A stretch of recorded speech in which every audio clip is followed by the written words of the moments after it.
Hello जय हिंद साथियों, welcome back to my YouTube channel Rishabh class में आपका स्वागत है। आज की इस वीडियो में आपको बताने वाला हूं जो यूपी पुलिस रेडियो संपर्क की जो वैकेंसीज निकली थी उनके बारे में आपको थोड़ा इन्फॉर्म करने वाला हूं कि जो भी आपकी डिले हो रहा है वो किस वजह से हो रहा है। जो आपकी यूपी रेडियो संपर्क की वैकेंसी है वो आपकी 2023 से अभी तक आपका कोई क्लियरेंस नहीं आया, जो आपका रिजल्ट है वो भी नहीं आया, ठीक है ना। तो इस वीडियो में आपको बताने वाला हूँ कि जो क्या वजह है, उसकी क्या वजह है कि आपका जो रिजल्ट है वो जारी नहीं किया जा रहा है ना। और जो एक बड़ा बदलाव हो जाएगा उससे आपकी जो है कट ऑफ भी डाउन चली जाएगी उसकी रेडियो यूपी पुलिस रेडियो संपर्क की, ठीक है ना। तो आई होप आपको वीडियो क्लियर हो, तो वीडियो को लाइक करके शेयर करके चैनल को सब्सक्राइब कर लें, जिससे फ्यूचर में आने वाला हर एक अपडेट का नोटिफिकेशन आपको सबसे पहले मिलता रहे। तो मैं आपको 1 बाय 1 उसी के बारे में क्लियर करता हूँ, ठीक है ना।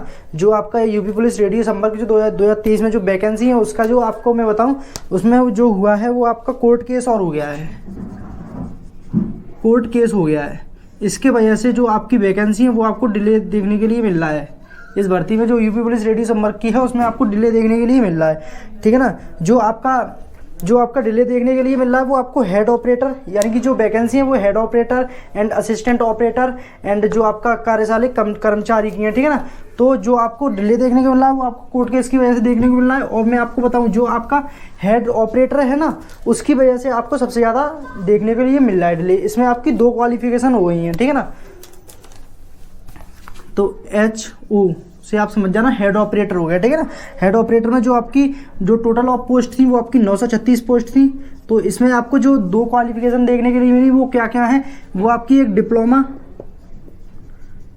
डिप्लोमा एंड जो आपको देखने के लिए मिला वो आपको बीटेक। इसमें जो आपकी 2 क्वालिफिकेशन हुए हैं, इस वजह से आपको जो इसमें देखने को मिला वो बहुत ही देरी देखने के लिए, इसी वजह से आपका जो कोर्ट केस भी कर दिया, ठीक है ना। इसमें जो आपका डिप्लोमा बीटेक वाले को कह रहे हैं कि हम इसमें दिया है कि बीटेक से फॉर्म अप्लाई होगा, और डिप्लोमा वाले कह रहे हैं तो इसमें आपको दिया है कि डिप्लोमा से फॉर्म अप्लाई होगा, ठीक है ना। इस भर्ती इसमें हेड ऑपरेटर के बारे में 2 मत हो गए, यानी कि 2 क्वालिफिकेशन हो गए, ठीक है ना। तो जो आपको मैं एक उससे अवेयर कराता हूँ, जो नोटिस था उस पर आपको समकक्ष दे रखा था, ठीक है ना। समकक्ष यानी कि समान, यानी कि जो कोई अगर डिप्लोमा भी वही मैकेनिकल से वो आ जाता है, बीटेक में भी वही आ जाता है, ठीक है ना। तो इसलिए इसमें दे रखा था समकक्ष क्वालिफिकेशन, ठीक है ना। तो मैं आपको एक बार अवेयर करा देता हूँ, शायद आपको दिख रहा हो, ठीक है ना। तो मैं आपको इसको पढ़ के बताता हूँ। जो शैक्षिक इस विधि द्वारा स्थापित बोर्ड में electronics, telecommunication, electronic computer science, inference technology, instrument technology, mechanical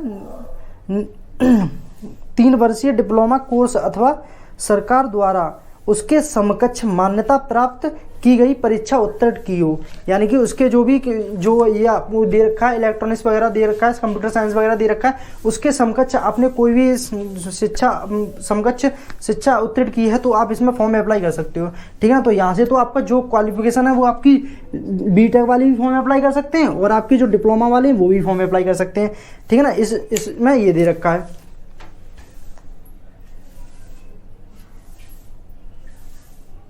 और मैं आपको यही एक बात बता दूं, जो कोई भी वैकेंसी है वो आपकी 10th लेवल से निकलती है। आपने 12th पास की है तो भी तो फॉर्म अप्लाई कर सकते हो, ठीक है ना। तो जो आपने 10th पास की है, 10th पास की होगी तभी तो आप 12th में आए होगे ना। तो जो आपका 12th है वो आपके ऊपर ही तो है ना, हायर में आ गया ना। तो इसी वजह से जो डिप्लोमा वाले हैं, डिप्लोमा बीटेक है वो आप हायर में है ना, तो डिप्लोमा थोड़ा नीचा हो जाता है और बीटेक है वो हायर में आ जाता है। तो इसलिए जो भी है वो इन्होंने सोचा कि डिप्लोमा से भी फॉर्म अप्लाई कर सकते हैं, बीटेक से भी फॉर्म अप्लाई कर सकते हैं। ऐसे ही 10th और 12th का होता है, जैसे आपने 10th भी कर रखी है 12th भी कर रखी है। जैसे मैं आपको बताऊँ MTS की वैकेंसीज निकलती हैं, MTS की वैकेंसी हाई स्कूल से होती है, तो आप 12th पास आउट हो फिर भी तो फॉर्म अप्लाई कर सकते हो ना, कर देते हो ना। तो यही होता है, ठीक है ना। तो जो वहाँ पे कर सकते हो, पर इसमें पता नहीं क्या झमेला है कि इस वजह से ये फॉर्म अप्लाई नहीं कर सकते बीटेक वाले। तो मैं आपको एक और जो नोटिस है उससे मैं अवगत आपको कराने वाला हूँ।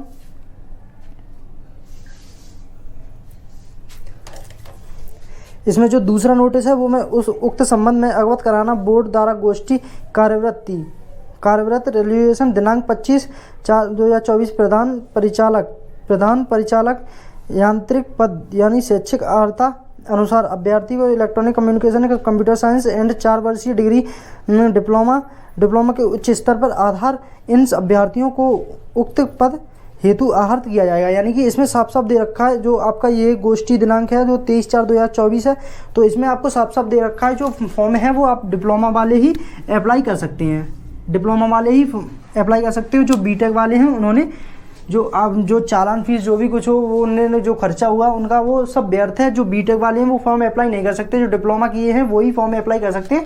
इस दूसरे नोटिस में आपको साफ साफ दे रखा है ना। उक्त पद हेतु आहर मान्यता नहीं दी जाएगी। यानी कि कोई जैसे अगर कोई भी बीटेक कर रहा हो, डिप्लोमा वाले को ही मान्यता दी जाएगी, बीटेक वाले को नहीं दी जाएगी। यानी कि जो इनको डिस्क्वालीफाई कर दिया जाएगा बीटेक वालों को, और डिप्लोमा वालों को पास कर दिया जाएगा। ये समझ लीजिए, ठीक है ना। तो यहाँ पे जो आवेदन शुल्क आपकी बताऊँ तो जो आपका जो डिप्लोमा वाले थे, डिप्लोमा वाले भी थे, उन्होंने भी 400 रुपये पे किए, और यहाँ पे जो बीटेक करे हैं उन्होंने भी 400 रुपये पे किए। तो जो भी नाइंसाफ़ी ये क्यों करते हैं, ठीक है ना। तो जो आपकी जो बीटेक वाले जब फॉर्म अप्लाई नहीं कर सकते तो फॉर्म भरते ही समय इन्होंने फॉर्म को एक्सेप्ट क्यों किया, रिजेक्ट कर देते ना, वहीं रिजेक्ट कर देते, डिप्लोमा वालों को एक्सेप्ट करते और जो भी है वो बीटेक वालों को रिजेक्ट कर देते फॉर्म उसी समय।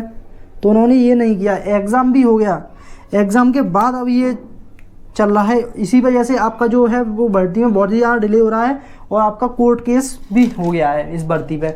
तो ये जो आपका नोटिस है वो आपका साफ साफ आया है, वहाँ से जो कोर्ट केस हुआ है वहाँ से आपके जो आदेश हैं वो आए हैं, ठीक है ना। तो भर्ती प्रक्रिया में संपन्न सम हेतु श्रेणी अभ्यर्थियों के लिए गए आवेदन शुल्क ₹400 मात्र निर्धारित किया गया है। इसमें ये नोटिस दे रखा है, ठीक है ना। जो आपके 936 पोस्ट हैं उसमें जो आपको मैं बताऊँ, जो आपके total form number of form जो अप्लाई हुए हैं, जो आपके 936 फॉर्म आपकी नंबर ऑफ वैकेंसी थी, तो इसमें से जब आपके टोटल नंबर ऑफ फॉर्म्स कितने भरे गए हैं, इसमें आपके 76,516 फॉर्म अप्लाई हुए हैं, ठीक है ना। और यहीं पे जो मैं आपको बात बताऊं, इसमें आपके जो 5,000 फॉर्म हैं वो आप डिप्लोमा किए हैं उन्होंने फॉर्म अप्लाई किया है, और यहीं पे जो आप 25,000 के समथिंग 25,000 प्लस कैंडिडेट हैं उन्होंने जो है वो बीटेक वाले हैं उन्होंने फॉर्म अप्लाई किया है। तो आप समझ सकते हो कि आपका जो अगर डिप्लोमा वाले हैं तो जो आपका जो नोटिस है उससे क्लियर होता है कि जो डिप्लोमा वाले हैं वही रहेंगे, कि आपके 50,000 में से ही आपका रहने वाला है, आपका कंपटीशन 50,000 बच्चों से ही है, ठीक है ना। तो यहाँ पे जो आपके 76,000 ये 25,000 प्लस थे वो उनका नहीं हुआ, ठीक है ना। वो बीटेक वाले वो तो फॉर्म बंदी वो तो उनको तो फ्री भी रिजेक्ट कर दिया जाएगा, ठीक है ना।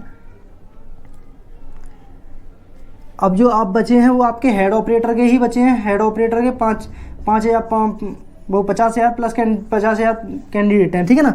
तो आपका जो कंपटीशन है वो भी इस बार देख लेना कि कमी जाने वाला है, और जो भी है टाइम पे मैं आपको इन्फॉर्म करता रहूँगा, ठीक है ना। तो 936 में से आप 50,000 में से ही आपको सिलेक्शन लेना है, ठीक है ना। 50,000 कैंडिडेट हैं वही कंपटीशन लड़ेंगे, ठीक है ना, और कोई नहीं, ठीक है ना। तो इसमें जो भी है वो आपका बीटेक वाले जो 25,000 हैं वो तो ख़त्म हो गए, ठीक है ना। उनका कोई भी अब जो भी है वो जो रिज़ल्ट है वो और PST हुआ उनका कुछ नहीं हुआ, और जो डिप्लोमा वाले हैं उन्हीं का होगा। तो 50,000 से ही आपका फाइट है। तो आई होप आपको वीडियो क्लियर हो। तो वीडियो को लाइक करके शेयर करके चैनल को सब्सक्राइब कर दें, जिससे कि फ्यूचर में आने वाला हर एक अपडेट का नोटिफिकेशन आपको सबसे पहले मिलता रहे। तो मिलते हैं किसी नेक्स्ट वीडियो में, तब तक के लिए till then bye bye, have a nice day, thanks for watching this video. जय हिंद, जय भारत।